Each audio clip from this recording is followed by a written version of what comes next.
क्या करूं? डॉक्टर स्वामी का फोन आने वाला था, अभी तक नहीं आया। मैं खुद कॉल करूं?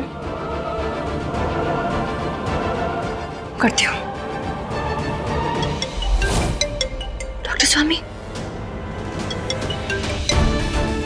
हेलो डॉक्टर स्वामी, मैं प्रीशा बोल रही हूँ।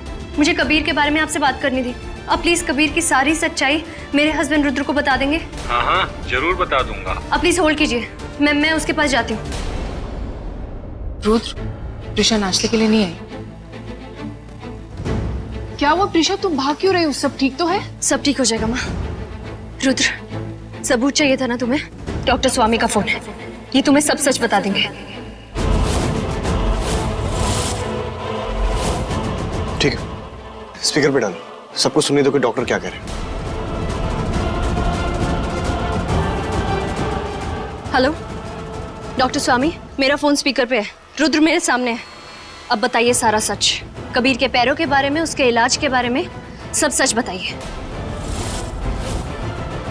कौन सा सच प्रीशा? कबीर के कौन सा सच की बात कर रही हो तुम? डॉक्टर स्वामी, मैं उसी सच के बारे में बात कर रही हूँ जो आप भी जानते हैं, जिसके बारे में आपको भी पता है, वो बताइए ना। क्या जानता हूँ मैं? क्या? डॉक्टर स्वामी, वही कि कबीर आपके इलाज से पहले दिव्यांग नहीं था, वो चल सकता था, उसके पैर बिल्कुल ठीक थे, वो नाटक कर रहा था। बताइए ना आप। ये क्या कह रही हो तुम प्रीशा? नहीं नहीं, ये सच नहीं है। कबीर दिव्यांग ही तो था, और उसे मैंने ही तो ठीक किया है। इनफैक्ट वो मेरे सबसे सक्सेसफुल केसेस में से है, जहाँ पेशेंट मेरे इलाज से पूरी तरह ठीक हो गया। क्या? हाँ प्रीशा, मैंने बताया तो था तुम्हें कि ये किसी मिरेकल से कम नहीं है। बचपन से दिव्यांग था कबीर, और देखो मेरे इलाज से ठीक होके चलने भी लगा।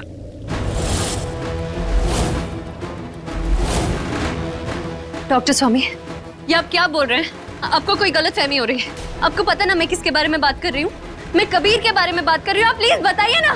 मैं भी कबीर के ही बारे में बात कर रहा हूँ, और गलतफहमी शायद तुम्हें हो रही है, जो तुम उसके लिए इतना बड़ा झूठ बोल रही हो। एनीवे, मेरे पेशेंट्स मेरा वेट कर रहे हैं। बाय। नहीं नहीं नहीं डॉक्टर स्वामी, मेरी बात सुनिए ना।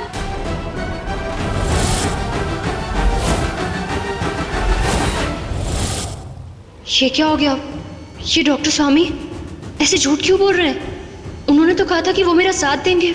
हे वेंकटेश्वरा, अब मैं क्या करूंगी?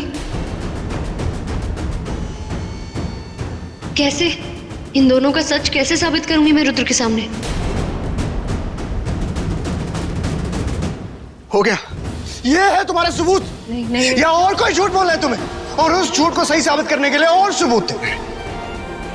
मुझे तो यकीन नहीं हो रहा है कि तुम ऐसे झूठ बोल सकती हो, और ऐसी घटिया और गंदी चालें चलने लगी हो तुम। नहीं नहीं रुद्र, मैं सच बोल रही हूँ, मैं सच बोल रही हूँ। ये पता नहीं डॉक्टर को क्या हुआ, इन्हें जरूर कोई गलतफहमी हुई है। इन्होंने कुछ किया। मैं उन्हें वापस कॉल करती हूँ। बस!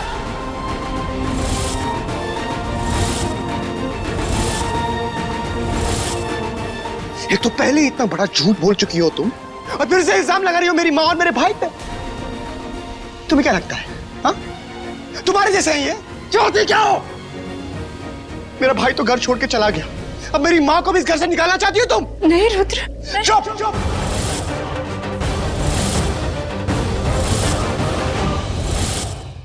तुम कुछ नहीं बोलोगी, कुछ नहीं बोलोगी तुम। अगर तुमने कुछ बोला या कुछ किया तो मैं बर्दाश्त नहीं कर पाऊंगा, और कुछ ऐसा कर दूंगा जो तुम बर्दाश्त नहीं कर पाओगी। बहुत गलत कर दूंगा मैं, समझी? इसीलिए प्लीज प्लीज बस करो। संभाल अपने आप को बेटा। मैंने तुमसे क्या कहा था, याद है ना? कि अगर तुम्हारी बात गलत साबित हुई तो मैं क्या करूंगा, याद है ना? और अब वही हुआ, और अब मैं नहीं चाहता कि तुम इस घर में रहो।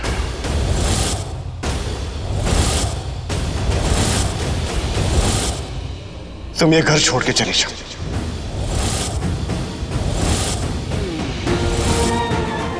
और कुछ दिनों तक अपने अम्मा और अब्बा के घर में रहो।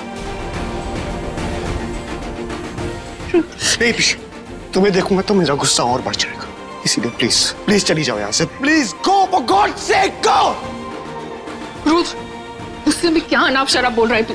अब इस बात को रहने दे, हम बाद में बात करते हैं। प्रिशा तू अपने कमरे माँ में जा। मैं गुस्से में बात नहीं कर रहा हूँ, सोच समझ के बोल रहा हूँ मैंने इसे कहा था कि अगर इसकी बात गलत साबित हुई तो यही नतीजा होगा। अब कहाँ होगा बेटा, कहाँ होगा? लेकिन इससे पहले प्रिशा ने कभी ऐसे कुछ किया क्या? नहीं ना। तू उसकी बात तो सुन बेटा, इसकी बात समझ। तुम दोनों एक दूसरे को नहीं समझोगे तो कैसे चलेगा? अरे मैं इसकी बात सुन ही रहा था ना माँ, शांति से इसकी बात समझ रहा था, मान रहा था, जैसा आपने बोला वैसे ही कर रहा था मैं।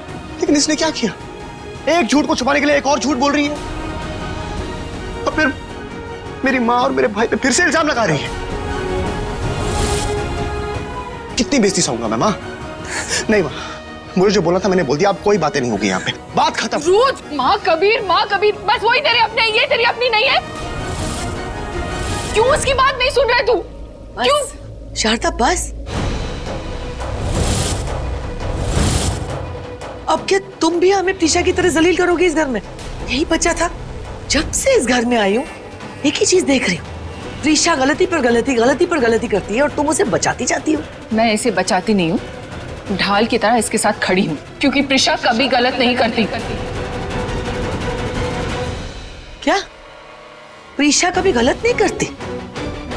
मेरे बच्चे की जिंदगी बर्बाद कर दी प्रिशा ने, लेकिन प्रिशा कभी गलत नहीं करती। इतना बड़ा झूठ, इतना बड़ा धोखा दिया इसने मुझे, मेरे बच्चे को, हम सबको, पूरे परिवार को, लेकिन प्रिशा कभी गलत नहीं करती। खुद शर्म के मारे गड़ चुकी है जमीन में। इतनी ओछी, इतनी छोटी हरकत की है इसने, छी, लेकिन प्रिशा कभी गलत नहीं करती। तो क्या हमारा गला दबाकर जब हमारा खून कर देगी तब तुम्हारे लिए प्रिशा गलत होगी? तब तुम मानोगी कि प्रिशा गलत करती है? रुद्र से ये बर्दाश्त नहीं हो रहा है, इसीलिए वो उसे ये घर छोड़कर जाने के लिए कह रहा है। और तुम्हें अगर बर्दाश्त नहीं होता है तो तुम भी चली जाओ, कोई तुम्हें नहीं रोकेगा।